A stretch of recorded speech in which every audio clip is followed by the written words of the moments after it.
Hi friends, ரொம்ப நாள் ஆகிட்ட பிறகு மழை ஜோராக வந்துனுக்குது. ஹஸ்பண்ட் வேறு மழையில் நனைஞ்சின்னு வந்துன்னுக்கிறாரு. சரி, அவர் வந்த உடனே அவருக்கு சூடாக எதனா கொடுக்கணும் அப்படின்னு சொல்லிட்டு நான் அவருக்கு ஃபோன் பண்ணி எங்கே இருக்கிறீங்கன்னு கேட்டேன். ஒரு 1 ஹவருக்குள்ளே நான் வந்துடுவேன் அப்படின்னு சொன்னார். சரி, அந்த 1 ஹவருக்குள்ளே எதனா ஈவினிங் ஸ்நாக்ஸ் எதனா பண்ணணும் அப்படின்னு சொல்லிட்டு 1 ஹவருக்குள்ளே என்ன சூடாக எதனா பண்ணி கொடுக்கலாம் அப்படின்னு யோசிச்சுருக்கும்போது கடலப்பருப்பு இருந்துச்சு. கடலப்பருப்பை ஃபஸ்ட்டு ஊற போட்டு வச்சுக்கினாக்கா அந்த 1 ஹவருக்குள்ளே நல்லா ஊறிடும்.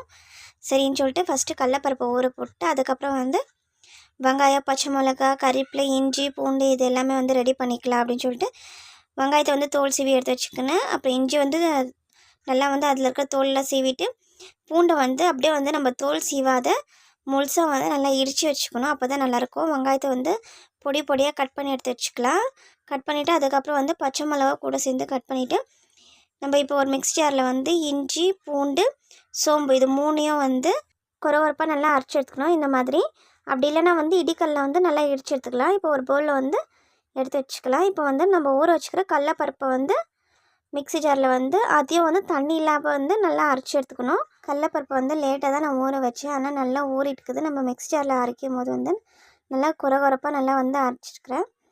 இப்போ மீதி இருக்கிற கடலப்பருப்பு கூட எல்லாத்தையும் அரைச்சி ஒரு பவுலில் சேர்த்துக்கலாம்.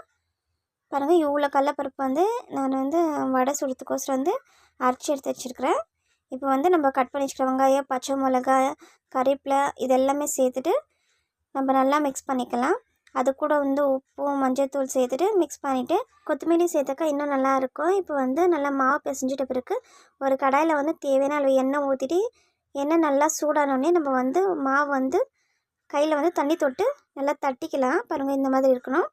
இப்போ எண்ணெய் காஞ்சிச்சு. ஒன்றா போட்டு நல்லா சுட்டு எடுத்துக்கலாம். ஒரு சைடு வெந்தோடனே இன்னொரு சைடு திருப்பி போட்டுக்கலாம். பாருங்கள், கலர் சேஞ்ச் ஆகிடுச்சு. இப்போ வடை எடுத்துடலாம். அதுக்குள்ளே என்னோடய ஹஸ்பண்ட் வந்துட்டார் வீட்டுக்கே. சரி, கொஞ்சம் வெயிட் பண்ணுங்க, நீங்கள் ஃபேஸ் வாஷ்லாம் பண்ணிட்டு வந்துடுங்க, நான் வடை சுட்டு வச்சுக்கிறேன், உங்களுக்கு எடுத்துன்னு வந்து தரேன் அப்படின்னு சொல்லிட்டு அவருக்கு எடுத்துன்னு போய் கொடுத்தேன்.